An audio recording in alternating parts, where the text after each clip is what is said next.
2023년 10월 2일 테슬라 3분기 차량 인도 대수와 생산 대수가 발표되었습니다. 다들 예상하신 대로 실적이 전 분기에 비해 감소되었는데요. 테슬라는 올해 3분기 총 43만 5,059대를 고객에게 인도했습니다. 전 분기인 2분기 46만 6,140대 대비해서 3만 1,081대 감소한 수치입니다. 3분기 생산량은 43만 488대로 전분기인 2분기 생산대수 47만 9,700대 대비해서 4만 9,212대 감소한 수치입니다. 하지만 전년 3분기 인도대수 34만 3,830대와 비교해보면 9만 1,229대 26.5% 증가한 실적입니다. 전년 3분기 생산대수 36만 5,923대와 비교해 보면 6만 4,565대 17.6% 증가한 실적입니다. 테슬라의 3분기 인도량이 발표된 이후 주가가 소폭 하락했는데요. 최근 연준의 금리 인상 예측과 실적 하락에 따른 실망 매물이 주가에 반영된 것으로 보입니다. 그런데 사실 3분기 실적 하락에 대해서는 이미 일론 머스크가 지난 7월 실적 발표에서 미리 이야기를 했었습니다. 모델 업그레이드 생산을 위해서 생산 라인을 일시적으로 중단해야 하기 때문에 3분기 생산량이 감소할 것이라는 것이었죠. 그렇지만 생산 라인이 다시 램프업되고 나면 올해 목표인 180만 대 인도량을 달성할 수 있을 것으로 보입니다. 스트리트 어카운트 예측치와 비교해 보면 테슬라 3분기 인도량 예측치를 46만 1,640대로 잡았습니다. 그런데 실제로는 43만 5,059대를 인도했기 때문에 결과적으로 예측치보다는 2만 6,581대 부족한 실적이 되었습니다. 테슬라의 IR 자료에서는 3분기 딜리버리에 대한 주요 내용을 공장 업그레이드를 위한 계획된 다운타임이었고 이로 인해 순차적인 물량 감소가 발생했다라고 설명했습니다. 그러면서도 2023년 목표 인도량 180만 대는 변경하지 않았습니다.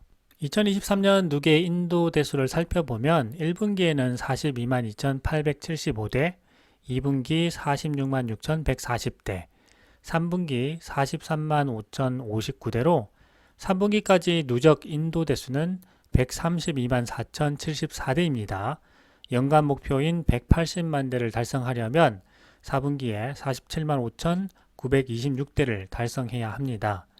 분기별 생산 대수와 인도 대수 추이를 보게 되면 4분기에 가장 많은 실적을 기록해 왔기 때문에 연간 목표 180만 대 달성은 가능할 것으로 생각됩니다. 그동안 테슬라의 분기별 생산 대수와 인도 대수 발표, 그리고 실적 발표일마다 주가가 많이 출렁였는데요. 어떻게 보면 미래의 성장성을 담보로 한 기업이기 때문에 현재의 방향성이 조금만 잘못되더라도 미래로 갈수록 그 효과는 커지게 됩니다. 그래서 시장이 민감하게 반응하는 것이라고 생각되기도 하는데요. 그렇지만 혁신 기업이면서 고도 성장 기업이기 때문에 나무 하나하나보다는 그 나무가 모인 숲을 보면서 미래의 큰 그림에 대해 투자해야 한다는 생각도 듭니다. 결국 성장 기업의 리스크는 긴 투자 시간으로 줄여나가는 것이 장기 투자의 방법이자 장점이라고 생각합니다. 모델 3와 모델 Y 그리고 사이버 트럭과 세미 트럭을 출시해서 고객에게 인도할 때 일론 머스크는 항상 테슬라의 밝은 미래를 강조했습니다. 그리고 혁신 기술을 강조했습니다. 그리고 시간이 지나고 보면 그 확신이 현실이 되어 있는 모습을 보면서 테슬라 장기 투자에 대한 확신을 키워나갈 수 있었습니다. 이번 3분기 생산 및 인도 대수 발표를 보면서도 연간 목표를 달성할 것이라고 확신하는 일론 머스크의 모습이 그려졌는데요. 테슬라 휴머노이드 로봇의 빠른 발전 모습을 보면서 그리고 자율주행 FSD의 놀라운 성능을 확인하면서 단기적인 모습들보다는 테슬라의 미래라는 거대한 숲에 집중할 수 있게 되는 것 같습니다. 그래서 테슬라의 오늘을 있게 한 생산지옥을 건너온 모델 3 고객 인도 이벤트를 함께 공유해 볼까 합니다.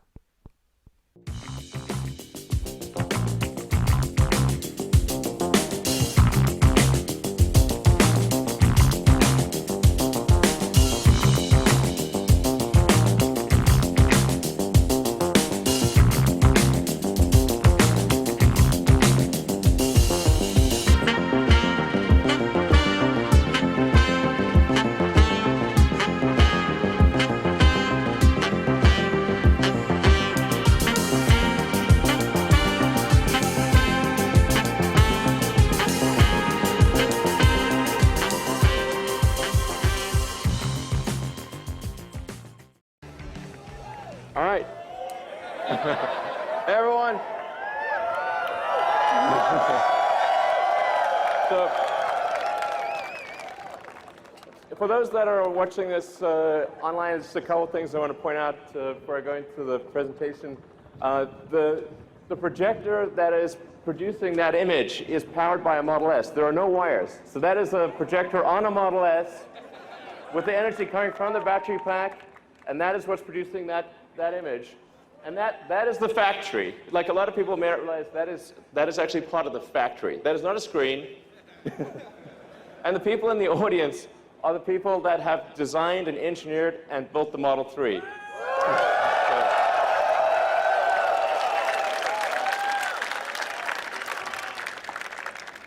All right, so let's talk about what goes into making the Model 3. It starts off with design. So congratulations to the design team. You've done a phenomenal job. I've enjoyed working with you every week. You guys are amazing. Nice work.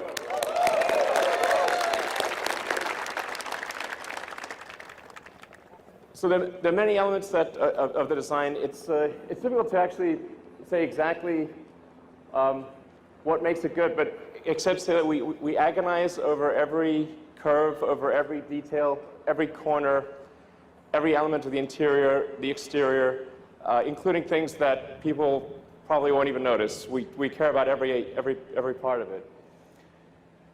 We aimed for something that was a very simple, clean design, because I think in the future, well, really, future being now, that the cars will be increasingly autonomous. So you won't really need to look at an instrument panel all that often. You'll be able to do whatever you want. You'll be able to watch a movie, talk to friends, go to sleep. Every Tesla being produced right now, the Model 3, the Model S, the Model X has all of the hardware necessary for full autonomy. And I think a lot of people still don't realize that. It's got the 8 cameras, it's got 12 ultrasonic sonar, it's got the forward radar, and it's got over 10 teraops of computing capability. Let's go more into the interior. So one of the challenges with the car was, since it is smaller than a Model S, how do we make a car that is smaller on the outside, bigger on the inside? So we took an idea from the Model X, which was the canopy screen that makes you feel like if you're in a Model X, it makes you feel like you're flying a helicopter. It really has this amazing feel. And we turned that around, put that on the rear of the Model 3 so that you could still have a great deal of rear headroom and have this amazing view while being in a smaller car. It's actually one of the toughest design challenges of making the Model 3. And then in terms of engineering the car, we had to engineer it to be a lot easier to build. The Model S is an amazing car, but it's very hard to build. So we had to get the part count down, design it still to be light, but also to make it affordable. And I think that the team's done an amazing job of that. And then where this really shows up is in things like safety. So let's take a look at the safety video. So on the one hand, you've got a car that is one of the safest cars in the world, a Volvo S60.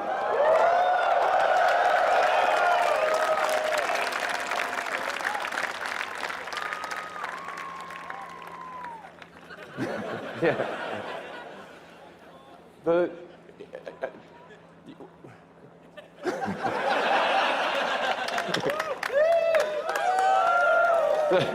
So there are a lot of cars that say they are 5-star, and they are sort of 5-star. That's not a scientific metric, but even though they are something like the Volvo, great car, by normal standards, very safe. The Volvo is arguably the second safest car in the world.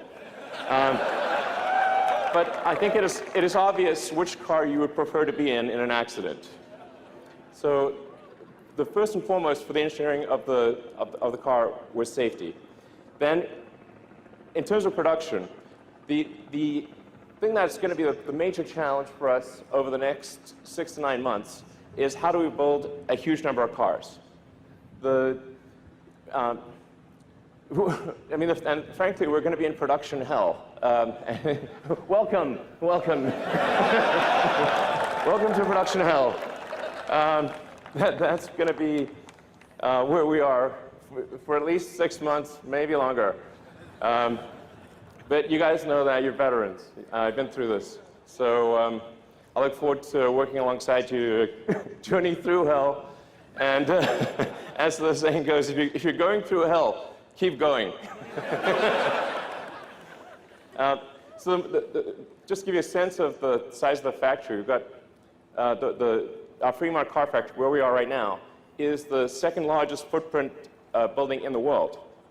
And that's going to ultimately produce 500,000 Model 3s and about 100,000 combined S and X vehicles, and maybe more if we can do it. But it just gives you, I want to give you a sense of the scale and how much has to go right. So then a frequent question I get asked, I noticed it popping up on Twitter quite a lot. Where is my Model 3? Sometimes not phrased quite as nicely as that. Well, we're building the cars as fast as we can. We're going to drive this ramp as hard as we possibly can. I have here a chart, so if you had trouble falling asleep, then this chart might help you. The point is to give you a sense of how manufacturing actually works. There are 10,000 unique parts in a Model 3, and these are coming from all over the world. About 2/3 come from North America, and about 1/3 from the rest of the world. But as you can see with this chart, which looks like we're being shot with ICBMs, I think that is the ICBM chart, actually. Save us, exactly. Well, we need missile command. Where's the missile command button? But almost anything that goes wrong anywhere in the world, if we haven't buffered the supply chain, will interrupt the production progress. When you have 10,000 unique items in a vehicle or any object, any one of them can slow down the production process. So the production rate will move as fast as the slowest and least luckiest component in the whole mix. Then on top of that, we have the Gigafactory. So this is a stop motion. We started off with there being nothing. There was just a sort of desert, and built what is now it's actually now the largest battery factory in the world. And when it's done, we'll produce more lithium-ion batteries than the rest of global production combined for one building. So, yeah. So, in fact, let's go to the Gigafactory live, see if we can connect to them. Hey guys. We have a whole bunch of people in Nevada that are helping make the battery pack, and the motor, the powertrain, and so we've got giant factory making battery packs and powertrains, giant factory making cars, and giant supply chain, and so all of those have to work together in cadence in order to get to our initial target of 5,000 cars a week, and then hopefully by the end of next year towards 10,000 cars a week. And then you're probably wondering, okay, will I be able to charge my car? Well, this is like probably the second most common question I get on Twitter, like, the supercharger is full, what is wrong with you? Why are you such a huge idiot? I'm like, sorry. Okay, we are tripling the number, by the end of next year, there will be 3 times as many superchargers as there are today. So that should really help out a lot. Essentially, you'll be able to go almost anywhere, North America, Europe, Asia, Australia, and many parts of Asia and the Gulf area by the end of next year. Eventually, you'll be able to go anywhere on Earth. Woo! Yeah. So, thank you. And actually, technically, you can go anywhere on Earth, because anywhere on Earth where there's electricity, you can charge your car. So the supercharger is just about being able to charge a car really fast. Okay, so let's talk about the specs for the Model 3. There are 2 main variants. There's the standard and long range. The standard, well, is going to be $35,000 for a 220-mile range. It's going to be a fast car, so the acceleration will still be well under 6 seconds, 130 mile an hour top speed. And then you can also get the long-range one, which will have a range of 310 miles. Yeah.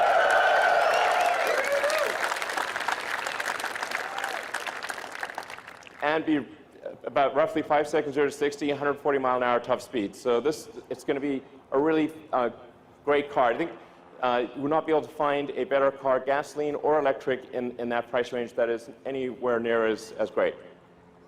All right.